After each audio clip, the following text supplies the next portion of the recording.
Entramos en el segmento final del diálogo libre de esta noche, conversando con nuestro gran cineasta, nuestro más grande documentalista, René Fortunato.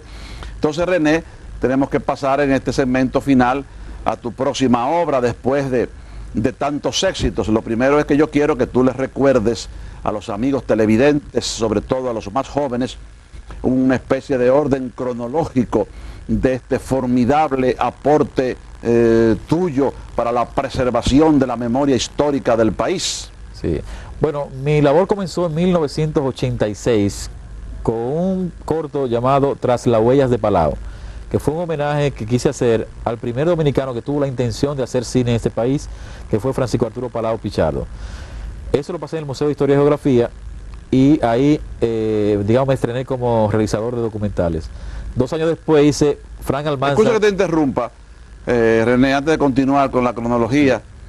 ¿Quién era Palau y qué hizo y en qué época vivió? Exacto. Francisco Arturo Palau hizo dos películas, una Las emboscadas de Cupido y otra La peregrinación de la Virgen de la Altagracia. Y se estrenaron en el cine Independencia, frente al Parque Independencia, en 1922. Una en 1921 y la otra en 1922. Y están registradas como las primeras realizaciones cinematográficas que se hicieron en este país por dominicanos. En homenaje a él, yo hice ese documental que la gente lo puede adquirir en las tiendas. Está dentro de un cassette en VHS que se llama Documentales Dominicanos. Tras las huellas de Palau. Tras las huellas de Palau, exacto, ahí está. Y ahí está la experiencia narrada en ese documental que dura aproximadamente media hora. Luego hice el de Frank Almanza, que fue un homenaje a ese gran amigo mío, Ido Destiempo. Gran pintor, ¿verdad? Gran pintor, grafista y diseñador, también era pintor, al cual yo le debo mucho en términos afectivos y en términos de interés por lo nacional y por la cultura nacional. En homenaje a él le hice ese trabajo que se llama Imágenes de un artista. Y luego en 1988 yo hice el documental con el cual la gente me conoció públicamente, porque esos dos anteriores lo pasaba en el Museo de Historia y Geografía y se conocía aquí en la capital entre el grupo de gente interesado. Pero en 1988, cuando yo presenté Abril, la trinchera del honor, entonces ya la gente empezó a conocer mi trabajo, que fue una reconstrucción que yo quise hacer del conflicto bélico de Abril y de la figura del coronel Camaño dentro de ese conflicto. Ese documental que me ha proporcionado grandes satisfacciones hasta el día de hoy, porque luego de 10 años de haberlo hecho, la gente lo sigue procurando, lo sigue viendo, y cuando salgo fuera del país me encuentro con gente que me abraza y me felicita por haberlo hecho, por haberle dado a conocer una gran obra. Sí, sí. Esos aspectos de la historia que yo no conocía. Y ese documental fue el estímulo para lo siguiente. Ya yo me sentía comprometido con la gente, porque la gente me pedía, y entonces un día como dije ahorita, yo estoy comprometido, me siento muy comprometido con la identidad del ciudadano dominicano, con la identidad cultural dominicana. Y mirando hacia atrás dije, una de las cosas que más pesa en lo que somos hoy, en nuestras actitudes conductuales, en nuestra forma de hacer política, en nuestra forma de vivir, incluso hasta en nuestra forma de comportarnos en la familia, son los 30 años de la era de Trujillo.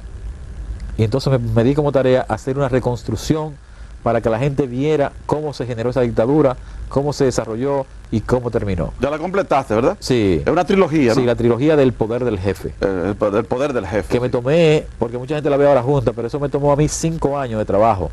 No, más de 5 años. Aquí en el extranjero, ¿verdad? Aquí en el extranjero, de investigación, tanto textual como bibliográfica, porque en el 1991 mostré la primera parte, en el 93 la segunda parte, y en el 96 la tercera parte. O sea, estamos hablando de alrededor de 5 a 6 años de labor para esa reconstrucción. La última es la de Balaguer y Trujillo, ¿no? Exacto. ¿Qué sucede? Que en la labor de investigar sobre la era de Trujillo siempre me encontraba con mucha documentación del periodo de transición. Y también me di cuenta que la mayoría de gente decía o suele decir que la dictadura cayó el 30 de mayo. Y el 30 de mayo no cayó la dictadura. El 30 de mayo mataron a Trujillo. La dictadura desapareció cuando se fue a Ramfi y todo el 18 de noviembre. Porque en ese periodo fue que empezó la lucha contra los remanentes del Trujillato, contra Ramfi y Balaguer, contra el golpe de Chavarría, la Unión Cívica, el 14, todo ese periodo estaba medio borroso. Y bueno, se hace una pequeña encuesta y ve que la gente no conocía casi ese periodo. Entonces yo dije, con esta documentación que he conseguido, déjame hacer una reconstrucción para que la gente vea el proceso que conllevó a la erradicación total de la dictadura. desde el 30 de mayo, donde se quedó la tercera parte, hasta la juramentación del profesor Bosch como presidente constitucional, que es ahí donde se inaugura la democracia, con la juramentación del profesor Bosch. Entonces ahí cree la herencia del tirano, que es todos esos conflictos que se generaron después del 30 de mayo. Y ese es mi último trabajo, la herencia del tirano, que Balaguer y el poder se llama, porque le puse Balaguer y el poder porque, como mucha gente sabe, cuando mataron a Trujillo, Balaguer era el presidente constitucional y Balaguer lidió en esas turbulentas aguas dentro, manteniéndose en la dirección del Estado.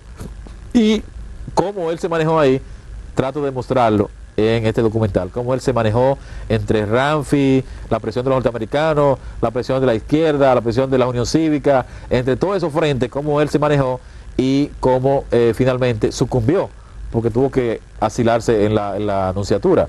O sea que todo ese proceso lo está consignado, está rescatado con imágenes y sonido de la época en La herencia del tirano, que es el largometraje de más reciente trabajo. Claro, ese es el próximo. Bueno, el próximo, la herencia del tirano ya está hecha. No, pero me refiero, el próximo documental.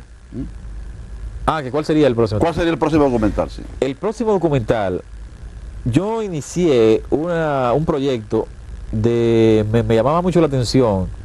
Yo quería hacer una reconstrucción de los 7 meses del profesor Bosch. O sea, como la herencia del tirano se quedó cuando don Juan jura como presidente de la República. Sí. Yo quería... 27 de febrero de 1963. Correcto. Porque había ganado las elecciones el 20 de diciembre del 62. De 62, sí. Exacto. Entonces yo quería hacer una reconstrucción porque a mí me gusta manejar lo no conocido, lo poco manejado. No me gusta ir. Entonces, lo que la gente maneja mucho es el golpe de Estado. El golpe de Estado. Sí. El 25 de septiembre de 1963. Exacto. Ese golpe. Pero todo el proceso sietemesino. Exactamente. Entonces yo quería ver hacia dónde se conducía el país y hacia dónde iba ese gobierno, cuál era su proyecto, qué hicieron, en fin.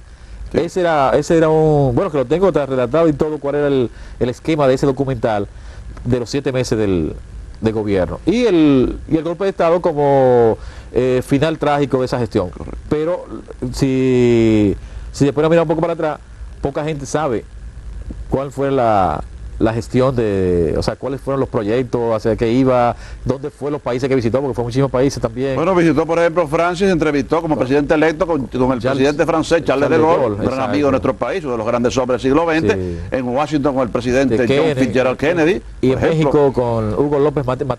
Con el presidente, creo que era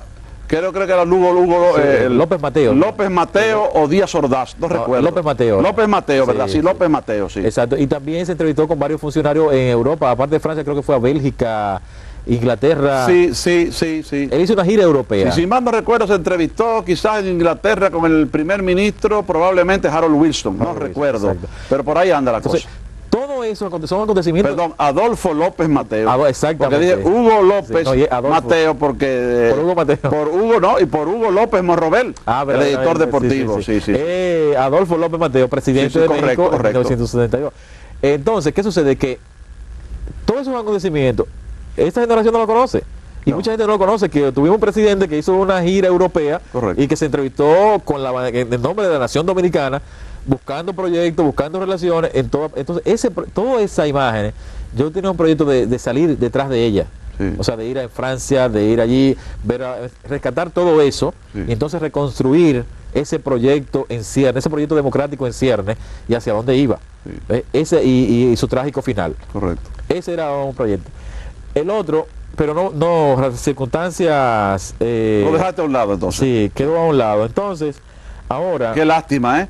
Eso sí. Completaría el ciclo de esos años de la tiranía de Trujillo del 1930, termina Trujillo 61, Balaguer, esa especie de transición, Bosch, las primeras elecciones, el derrocamiento, sería importante, caramba. No quiere decir que lo haya desestimado, porque yo tengo lo que la gente conoce de mí, porque yo he hecho, digamos que es un % de todo lo que yo he proyectado. O sea, yo tengo muchísimas cosas por hacer. Sí, muchas ideas. Sí, muchísimas ideas. Ideas y trabajo ya. Claro. Entonces yo, si la vida me lo permite, yo me moriré con las botas puestas. O sea, yo seguiré trabajando. Entonces ese está ahí en stand-by. Exacto, sí, porque implica una inversión grande, implica meses de investigación fuera, Imagínate. en Europa, porque si hubiera sido más en Estados Unidos, él solamente fue a Estados Unidos a eso, al de Kennedy. De Kennedy, sí. Sí, tuvo una estadía en Nueva York. Y la famosa foto en la Casa Blanca, en el despacho de Kennedy, en el despacho oval, sí, que él está en un sillón, y entonces Kennedy, en la famosa mecedora de Kennedy, que se la regaló un dominicano. Es bueno que se sepa. El diplomático dominicano José Antonio Bonilla Atiles.